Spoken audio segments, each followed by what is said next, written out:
Mas Gibran itu sebenarnya akibat dari tarik-menarik politik yang tidak selesai di tingkat elit,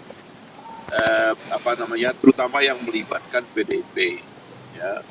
Sehingga kemudian setelah Mbak Puan gagal, dijadikan wakil Pak Prabowo, kemudian Mas Ganjar juga gagal karena maju sendiri, akhirnya pintu dan jalan sejarah terbuka untuk Mas Gibran, ya. Akhirnya kita mendapatkan sepasang calon presiden dan wakil presiden yang sangat ideal sebenarnya bagi Indonesia ke depan. Nah, kita stick pada betapa idealnya dua orang ini bagi bangsa Indonesia. Assalamualaikum warahmatullahi wabarakatuh. Info Wangon News. Satu bangsa, satu tanah air. Tanah air Indonesia. Baiklah, rekan, sahabat Info Wangon News dimanapun berada, semoga selalu dalam keadaan bahagia, juga sehat lahir wa batinan. Baiklah, jelang Pilpres sudah mulai terasa, apalagi proses pendaftaran bakal calon 3 paslon sudah masuk berproses di KPU. Disinilah para pengombyong, para pendukung, dan satu hal dalam politik. Tidak ada musuh abadi, tidak ada kawan abadi.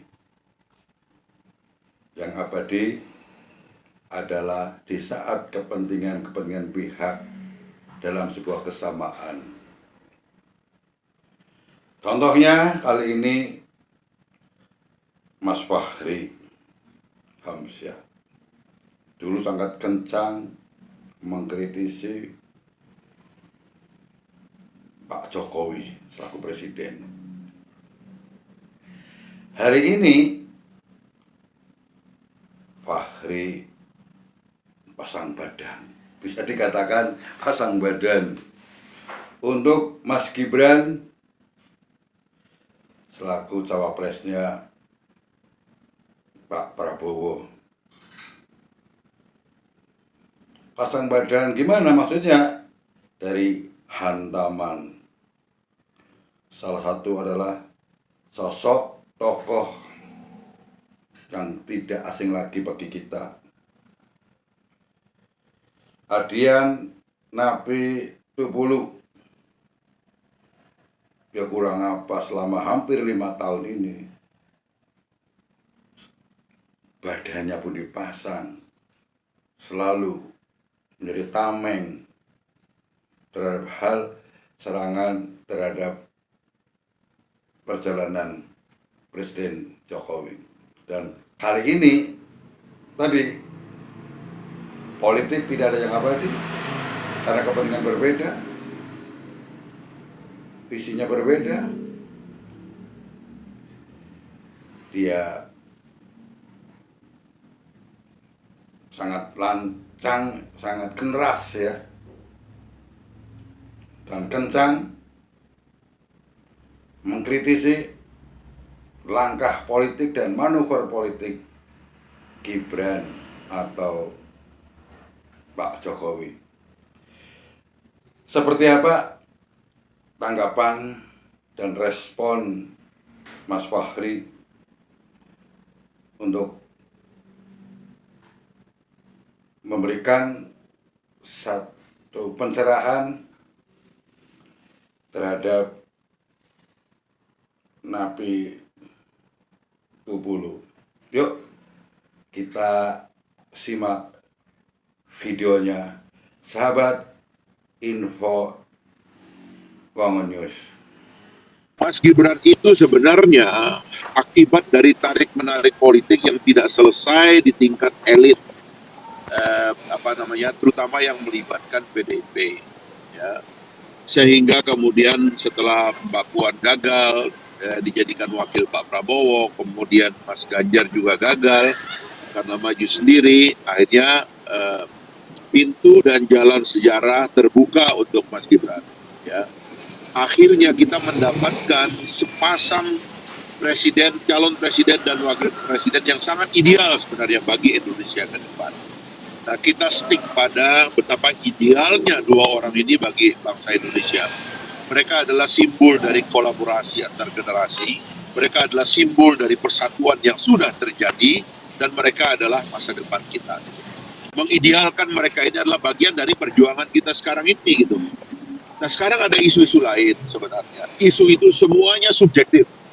Semuanya memang adalah battleground kita untuk berargumen, ya, yang menurut saya sebagian besar dari argumen yang kita perlukan itu karena kita menghadapi orang marah, kita menghadapi orang kecewa, yang marah di kanan, yang marah di kiri. Kemarahannya macam-macam. Namanya juga orang marah menjadi tidak rasional semuanya. Orang marah dia bilang dinasti. Mana ada dinasti dalam demokrasi? Orang marah dia bilang MK Mahkamah Keluarga. Mana ada Mahkamah Keluarga? Orang itu semua pelakonnya itu banyak, ya. Yang terlibat itu banyak sekali. Dalam demokrasi doktrinnya adalah mustahil dalam demokrasi ini satu orang mengontrol semua permainan. Saya sering mengatakan, kemana aja itu partai-partai yang besar yang selama ini mereka bersama presiden itu ada dalam satu kubu. Kok tiba-tiba di ujung seolah-olah berbeda jauh. Menurut saya ini adalah kemarahan, tidak bisa dilogikakan. Mungkin kemarahan itu adalah sebab karena katakanlah tiba-tiba ada kartu Mas Gibran, yang kartu ini sangat penting sekali tapi lepas dari tangan mereka. Itulah kemarahan-kemarahan yang tidak bisa kita berargumen dengan nalar sistem. Ini adalah bagian dari satu situasi di mana dalam politik pada akhirnya satu pasangan terbentuk dan pasangan lain merasa dirugikan. Karena politik Indonesia ini ada catur-caturnya juga. Begitu Mas Gibran muncul sebagai kartu yang signifikan, dahsyat akibatnya banyak orang marah. Ya sudahlah, kita hadapi aja semua ini, tapi bahwa Prabowo Gibran adalah simbolisasi dari idealnya kepemimpinan yang akan datang, di mana 60% dari pemilih pemula dan pemilih pemuda akan mendapatkan wakil realnya di puncak kepemimpinan nasional. Itu dahsyat sekali. Efeknya kepada demografik bonus, efeknya kepada industri kreatif, efeknya kepada kreativitas kaum muda, anak-anak muda seperti yang sekarang ini sudah melanglang buana seperti Putri Aryani dan sebagainya, itu akan banyak sekali muncul karena simbol politiknya ada real dan memimpin di samping orang yang paling kuat di Republik ini nanti. Jadi ini adalah satu yang ideal, yang marah-marah kita atasi. Jadi saya barusan podcast sama Adian, aku bilang gini, Yan, kamu tuh lagi marah, Yan, kamu tuh mempersonalisasi Pak Jokowi. Pak Jokowi tidak berubah, Yan, kamu yang berubah. Kamu nggak bisa baca orang Jawa, Yan, ini orang Jawa, dari dulu begini-begini aja. Kamunya yang salah, dulu mungkin kamu anggap masih sesuai dengan kepentingan kamu. Kamu nggak marah, sekarang kamu anggap nggak sesuai kepentingan kamu marah, ya terus kita mau apa coba? Semua orang-orang ini rata-rata begitu, jadi kita hadapi aja dengan slow dan santai karena paketnya ideal sekali gitu.